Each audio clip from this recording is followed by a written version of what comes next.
Mormon की पुस्तिका संक्षिप्त व्याख्या।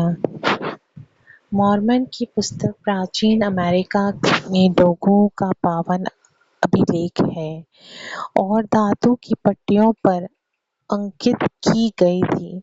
पुस्तक के 4 प्रकार की धातुओं की पट्टियों के विषय में बोला गया है। पहला, नफी की पट्टियों, जो 2 प्रकार की थी, छोटी पट्टियां और बड़ी पट्टियां। पहले प्रकार की पट्टियां विशेषकर आत्मिक विषयों और भविष्यवक्ताओं की सेवकाई और शिक्षाओं को समर्पित थी, जबकि दूसरे प्रकार की पट्टियां संबंधित लोगों के सांसारिक इतिहास से भरी हुई थी।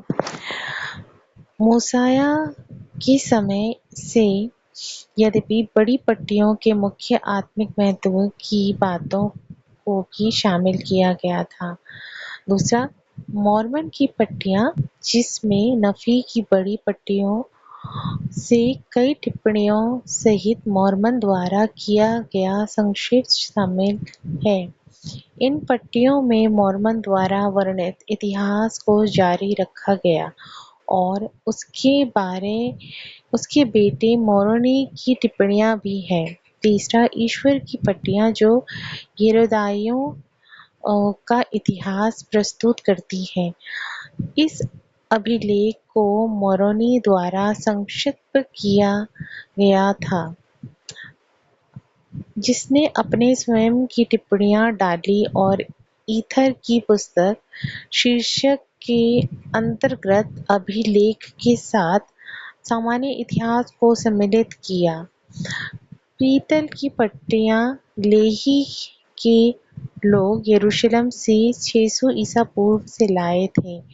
इसमें मूसा की 5 पुस्तकें और आरंभ के यहूदियों का अभिलेख, यहूदा के राजा सिद्किय्याह के शासनकाल के अंत तक, और पवित्र भविष्यवक्ताओं की भविष्यवाणियां भी शामिलित हैं।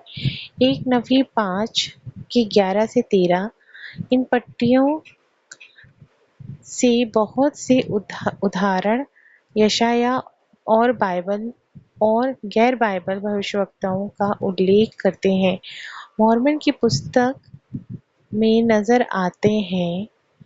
मॉर्मन की पुस्तक में 15 मुख्य हिस्से या भाग सम्मिलित हैं, जिन्हें पुस्तक कहते हैं।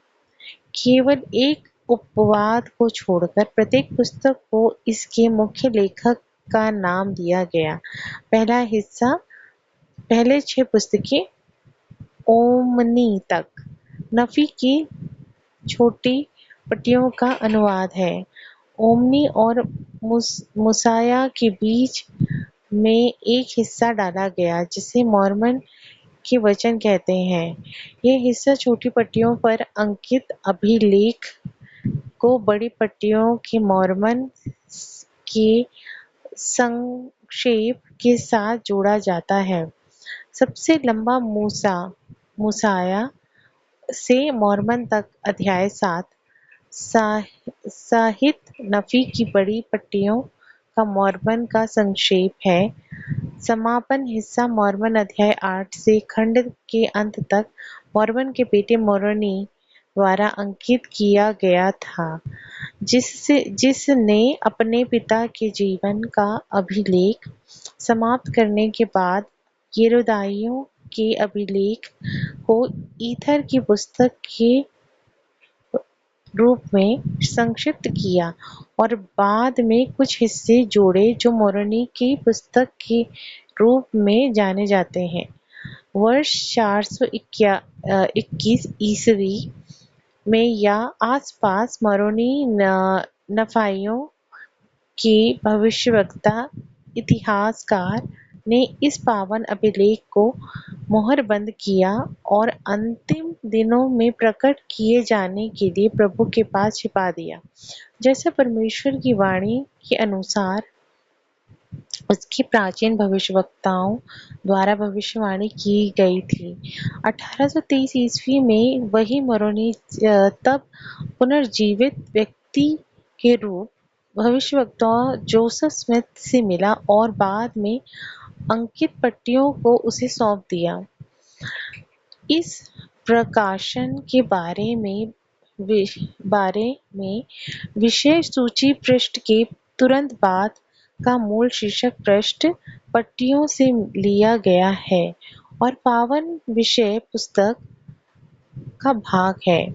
बिना तिरछे अक्षरों में लिखे गए 8 परिचय भी, जैसे नफी में और मूसाया अध्याय 9 के तुरंत बाद इसी पवित्र विषय वस्तु का भाग है।